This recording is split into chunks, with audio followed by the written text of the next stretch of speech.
खतरा तो है, इसलिए इससे बच के रहना भी ज़रूरी है।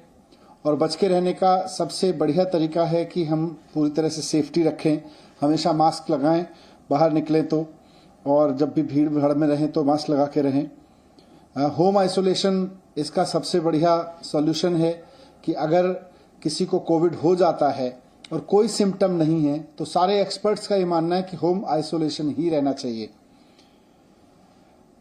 हॉस्पिटल केवल तभी जाएं जब आपकी ऑक्सीजन लेवल लगातार डिप हो रही हो या आपको कोई परेशानी हो, तो आज भी एक्सपर्ट्स ने यही बात दोहराई।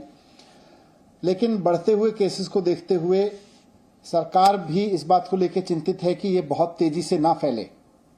इसको जितना नियंत्रित किया जा सके, क्योंकि इसकी कोई डायरेक्ट दवाई तो है नहीं, तो इसको जितना हम नियंत्रित कर सकें, इसके बढ़ने की स्पीड को जितना हम नियंत्रित कर सकें, उतना हम इसको ठीक से मैनेज कर सकते हैं।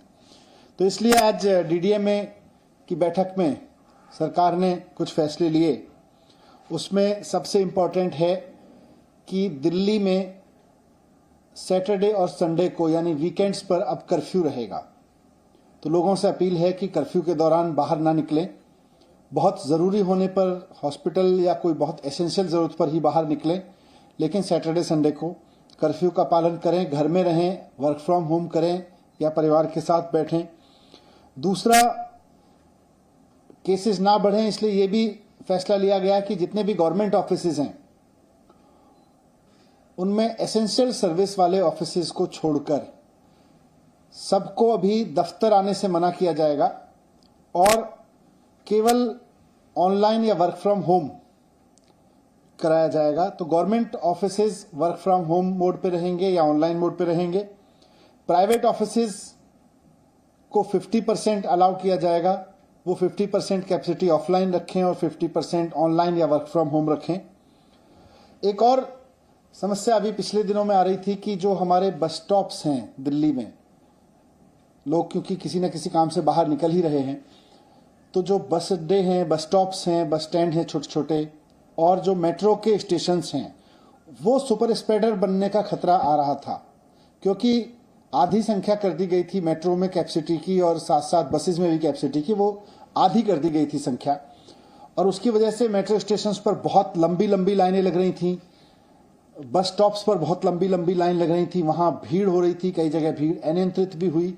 और ऐसे में कोरोना ओमिक्रॉन जो है वो सुपर स्प्रेड हो सकता है वहां से। इसलिए इसको देखते हुए ये भी फैसला लिया गया कि बसें और मेट्रो पूरी कैपेसिटी पे चलेंगी, लेकिन एक भी व्यक्ति को बिना मास्क के अंदर अलाउ नहीं किया जाएगा। तो अगर आप बस में जा रहे हैं या मेट्रो में जा रहे हैं तो बिना मास्क के आपको किसी भी कीमत पर अलाउ नहीं किया जाएगा। ना सिर्फ चढ़ना बल्कि वहां यात्रा करना भी अलाउ नहीं होगा। लेकिन बस और मेट्रो अब फुल कैपेसिटी पे चलेंगे, ये भी डिसीजन लिया गया। एक बार फिर से मैं कहूंगा कि घबराएं नहीं, घबराने की जरूरत नहीं है।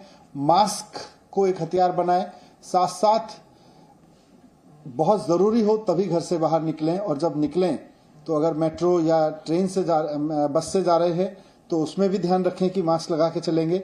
लेकिन सैटरडे संडे पूरी तरह से कर्फ्यू रहेगा। सर, कर्फ्यू रात में और दिन में उसको थोड़ा सा बता दें। नहीं, रात में तो लगातार चल रहा है, ये दिन में भी रहेगा। और इसमें एसेंशियल सर्विसेज के लिए किन किन कैटेगरी को आप लोग? एसेंशियल सर्विसेज पहले से पिछले 2 साल से लगभग चल रहा है।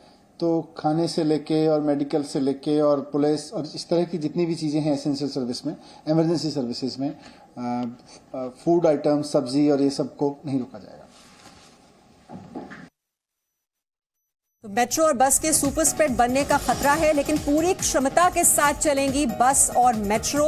बिना मास्क के बस मेट्रो में एंट्री नहीं मिलेगी। मनीष सिसोदिया का यह सबसे महत्वपूर्ण ऐलान।